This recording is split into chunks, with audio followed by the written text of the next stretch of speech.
Teman-teman sekalian, selamat berjumpa lagi di channel Ruang Belajar. Kali ini saya ingin menjelaskan mengenai analisis data manual untuk TITES. Ya. Nah, pada kesempatan ini kita akan coba bagaimana sih langkah-langkah menggunakan statistik UJT secara manual. Ya, kita akan mengambil contoh penelitian, desain penelitiannya itu one group pretest post test.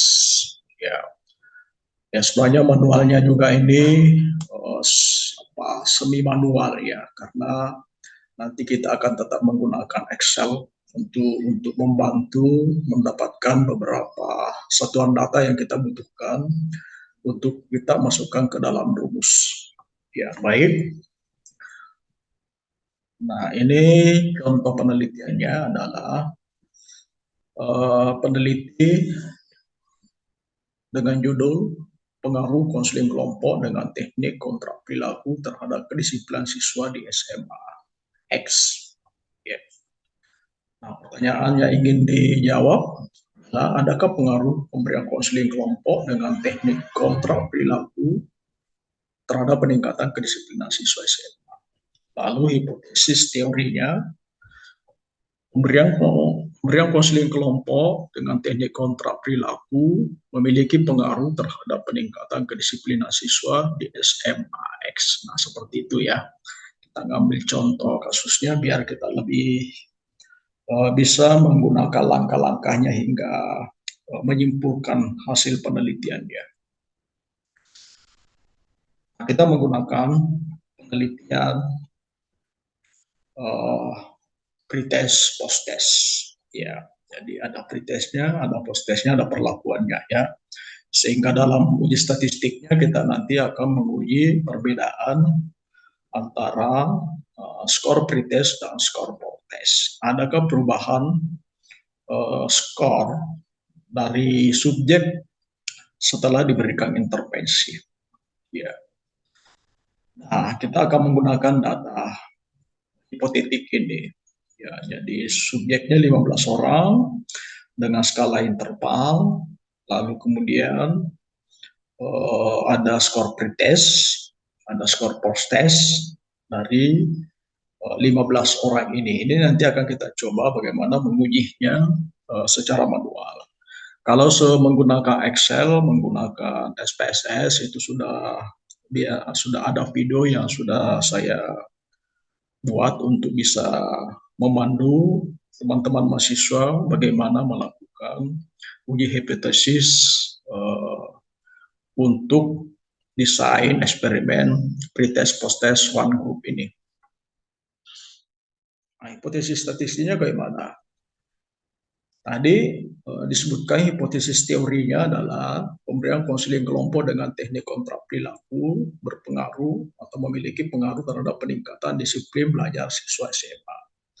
Apakah ini bisa langsung dijadikan hipotesis statistik? Ya bisa saja. Ya, beberapa peneliti langsung menjadikan saja ini sebagai hipotesis alternatif dan hipotesis nolnya hanya menambahkan dengan tidak berpengaruh. Ya. Tapi sebetulnya kalau kita mau lebih cermat,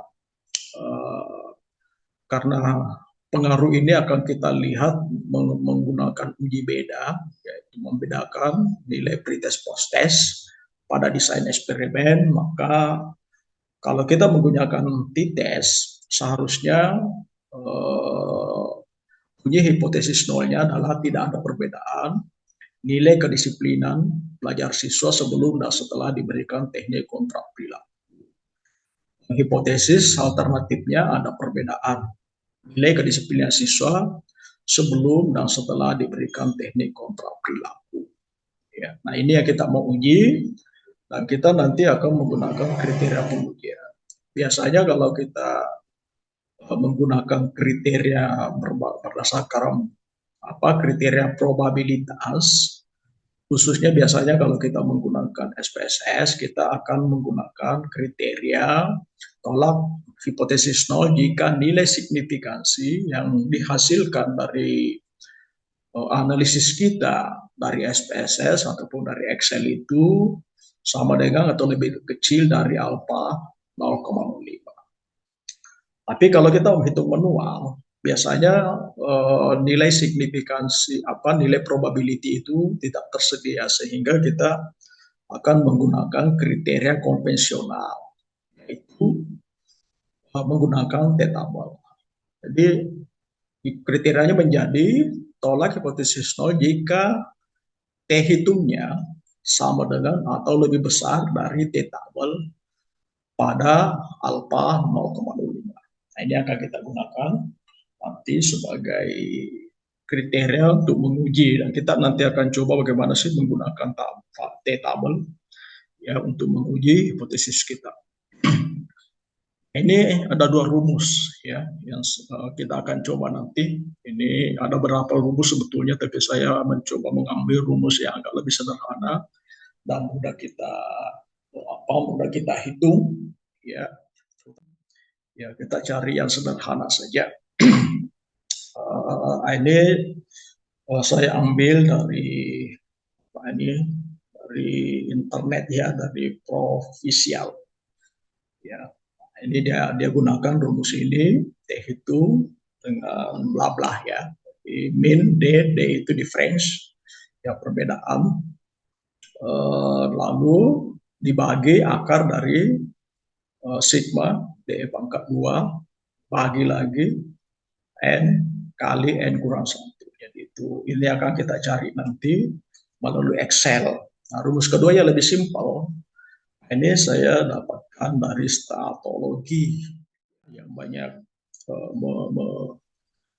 menjelaskan mengenai statistika. Ini lebih pendek. Yaitu sama dengan mean difference per dalam kurung ya. Jadi nanti dihitung itu standar deviasi difference-nya kemudian per akar dari N ya, seperti itu. Kita nanti akan menjelaskan ini dalam perhitungan. Kita menggunakan data tadi ya. Jadi kita menggunakan yang pertama ini ya, rumus yang pertama tadi. Yang kita butuhkan ini adalah N. Ini sudah ada ya, N-nya 15 ya.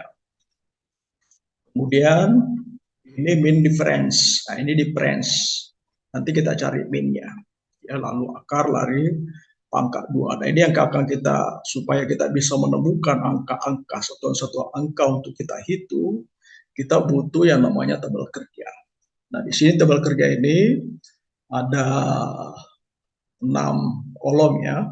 Kolom 1 ini kode subjek 19, lalu angka pretest kolom 2, kolom 3 post test. Nah, D ini adalah difference atau gain ya, gain score. Jadi hitungnya gampang, sama dengan 85 lalu dikurang ya, sama dengan ya sudah dapat, lalu kemudian kita copy ke bawah. Nah, gampang ya. Nah, kemudian D ini dari mana? Nah, ini D kecil ya, D kecil ini D ya. Ini sama dengan difference ini ya dikurang min D. Nah, karena itu kita harus cari dulu min D-nya. Ya ini. Ya, dari sini ke bawah kita gampang ini. Jadi kalau kita mau dapatkan jumlahnya sama dengan formula. Lalu di sini ada pilihan sum, ini artinya jumlah. Ya, jumlah dari angka yang ini. Jadi oke, kita hilangkan ya. Formula sama dengan jumlah ya dari angka ini ya 19 ya. Karena ini sudah oke, kita oke saja. Jadi jumlah skornya 104, tapi yang kita cari min. Jadi min sama tadi min formula, lalu di sini ada pilihan min average ya. Average. Nah, dari mana average-nya? Ini sampai kita hanya ngambil sampai di angka 105 ya. Oke. Nah, berarti kita sudah dapat nilai eh, apa? Nilai D-nya ini ya, nilai D-nya. Nah, lalu kemudian D hitungnya ini bagaimana caranya kita hitung? Nah, ini tadi ya. D dikurang min D. Jadi berarti sama dengan D dikurang ini 6, kita kita ketik saja supaya tidak bisa dikopi ke bawah. 6,93 sama dengan sisa dikopi ke bawah. Oke. Ya, sudah dapat. Lalu karena ini pangkat 2, kita pangkat 2 yang ini. Ya, jadi caranya sama dengan ini, kemudian tanda kali, ya tanda kali ini, ya, ya. Klik kembali, ya. Jadi G5 kali G5, ini G ya, jadi ini G baris 5 sama dengan, kita klik ke bawah. Oke. Setelah ini kita akan hitung jumlah. Karena yang akan kita cari ini kan jumlahnya ini. Ya, kita ambil saja ini. Di sini. Kita mau lihat jumlahnya juga ini ke samping, kita bisa ambil juga ini ya. Nah, tidak apa-apa, kita gunakan saja ini untuk ambil link semua ini supaya nanti kita gunakan. Di sini tidak diperlukan, yang kita perlukan adalah N ini ya. Kita beri kode saja nilai-nilai yang kita butuhkan dari tabel ini. Jadi sebenarnya hanya ini ya, dengan angka ini, angka 15 ini. Ya. Jadi N-nya 15, nah N ini satuan nilai ini N kali N kurang 15 itu sama dengan 15 kali 14. Ya, karena 15 kurang 1 itu 14, berarti 15 kurang 15 kali 14 sama dengan 210. Nah, ini tadi kita sudah sisa pindahkan saja ini ke sini. Ya. Maaf. 6,93. Ya.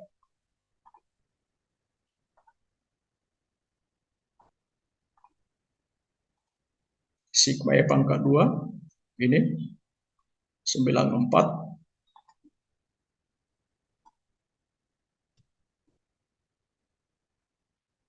Ya, 94. Nah, kita akan hitung ini ya, yang di bawah ini, di bawah akar. Ya, jadi caranya sama dengan yang di bawah akar. Sigma ini bagi ini sama dengan ya. Lalu akar dari ini, kita cari akarnya. Jadi kalau kita mau dapat akar, kita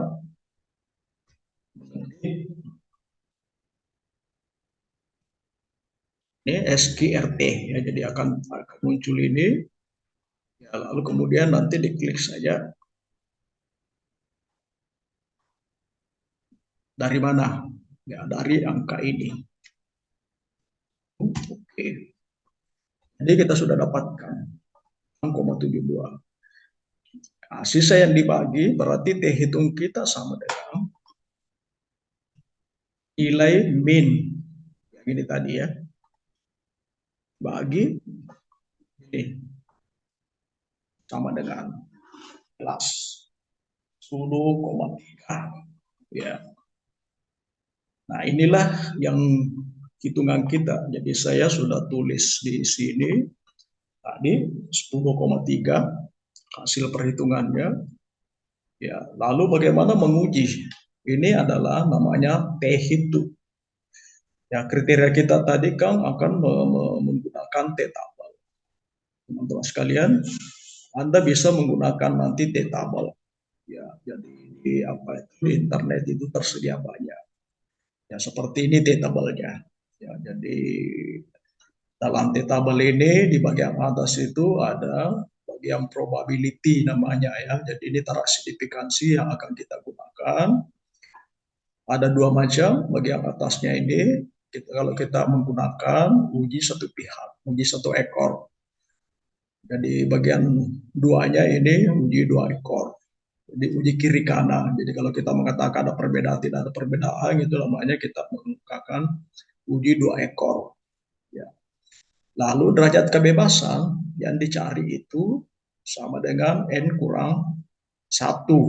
Ya berarti 4. Ya, jadi tadi 15 sampel kita, maka kita akan menarik garis dari 0,05 ini ya. Jadi ini yang kita dapat, kemudian kita dapat 14 ya, kemudian pertemuannya akan mendapatkan angka 2,1479 ya, mungkin kita bisa tulis 2,1455 ya.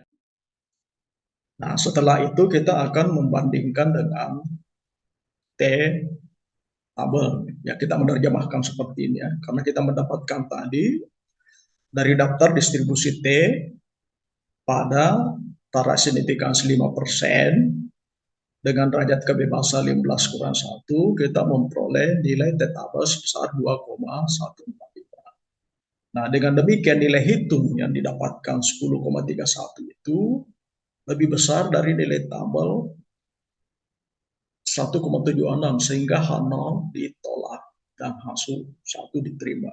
Ya, jadi kalau kita mau panjangkan, kita bisa mengatakan hipotesis nol yang menyatakan tidak ada perbedaan bla bla bla dinyatakan ditolak, dan hipotesis alternatif yang menyatakan bla bla bla dinyatakan diterima. Nah, setelah itu baru kita membandingkan nilai pretest post testnya untuk melihat apakah memang peningkatan perbedaan itu atau malah penurunan. Dan ternyata memang post test lebih tinggi daripada nilai pretest, sehingga kita menyimpulkan itu terjadi peningkatan nilai kedisiplinan siswa setelah mendapatkan teknik kontra perilaku. Ya, dan inilah menjadi dasar kita menyimpulkan bahwa pemberian teknik kontra perilaku berpengaruh signifikan terhadap peningkatan nilai kedisiplinan belajar siswa SMA X. Nah, seperti itu ya, seperti itu penjelasannya dengan menggunakan rumus pertama tadi. Ya, teman-teman sekalian, begitulah tadi cara menghitung secara manual uji T-test untuk kelompok berpasangan dengan menggunakan rumus pertama tadi. Nah, nanti kita akan lanjutkan dengan bagaimana hasilnya kalau kita menggunakan rumus kedua. Silakan nanti dilihat seperti apa hasilnya dengan melihat video lanjutan dari video ini. Demikian, terima kasih. Assalamualaikum warahmatullahi wabarakatuh.